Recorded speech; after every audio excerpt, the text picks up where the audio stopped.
بسم اللہ الرحمن الرحیم۔ جو چیزیں نماز میں مکروہ اور منع ہیں ان کا بیان۔ مسئلہ 1۔ مکروہ وہ چیز ہے جس سے نماز نہیں ٹوٹتی لیکن ثواب کم ہو جاتا ہے اور گناہ ہو جاتا ہے۔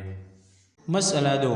اپنے کپڑے یا بدن یا زیور سے کھیلنا، کنکریوں کو ہٹانا مکروہ ہے، البتہ اگر کنکریوں کی وجہ سے سجدہ نہ کر سکے تو 1-2 مرتبہ ہاتھ سے برابر کر دینا اور ہٹا دینا درست ہے۔ مسئلہ 3۔ نماز میں انگلیاں چٹکانا اور کولہے پر ہاتھ رکھنا اور داہنے بائیں منہ موڑ کے دیکھنا یہ سب مکروہ ہیں، البتہ اگر کنکھیوں سے کچھ دیکھے، کنکھیوں یعنی ترچھی آنکھوں سے کچھ دیکھے اور گردن نہ پھیرے تو ویسا مکروہ تو نہیں ہے، لیکن بلا ضرورت شدیدہ ایسا کرنا بھی اچھا نہیں ہے۔ مسئلہ 4۔ نماز میں دونوں پیر کھڑے رکھ کر بیٹھنا یا چوزانوں بیٹھنا یا کتے کی طرح بیٹھنا یہ سب مکروہ ہیں۔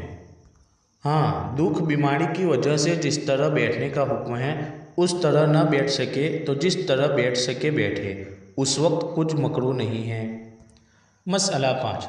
سلام کے جواب میں ہاتھ اٹھانا اور ہاتھ سے سلام کا جواب دینا مکروہ ہے، اور اگر زبان سے جواب دیا تو نماز ٹوٹ گئی، جیسا کہ اوپر بیان ہو چکا ہے۔ مسئلہ 6۔ نماز میں ادھر ادھر سے اپنے کپڑے کو سمیٹنا اور سنبھالنا کہ مٹی سے نہ بھرنے پاوے مکروہ ہے۔ مسئلہ 7۔ جس جگہ یہ ڈر ہو کہ کوئی نماز میں ہنسا دے گا یا خیال بٹ جاوے گا اور نماز میں بھول چوک ہو جاوے گی، ایسی جگہ نماز پڑھنا مکروہ ہے۔ مسئلہ 8۔ اگر کوئی آگے بیٹھی باتیں کر رہی ہو یا کسی اور کام میں لگی ہو تو اس کے پیچھے اس کی پیٹھ کی طرف منہ کر کے نماز پڑھنا مکروہ نہیں ہے، لیکن اگر بیٹھنے والی کو اس سے تکلیف ہو اور وہ اس رک جانے سے گھبراوے تو ایسی حالت میں کسی کے پیچھے نماز نہ پڑھے، یا وہ اتنی زور زور سے باتیں کرتی ہو کہ نماز میں بھول جانے کا ڈر ہے تو وہاں نماز نہ پڑھنا چاہیے، مکروہ ہے، اور کسی کے منہ کی طرف منہ کر کے نماز پڑھنا مکروہ ہے۔ مسئلہ 9۔ اگر نمازی کے سامنے قرآن شریف یا تلوار لٹکی ہو تو اس کا کچھ حرج نہیں ہے۔ مسئلہ 10۔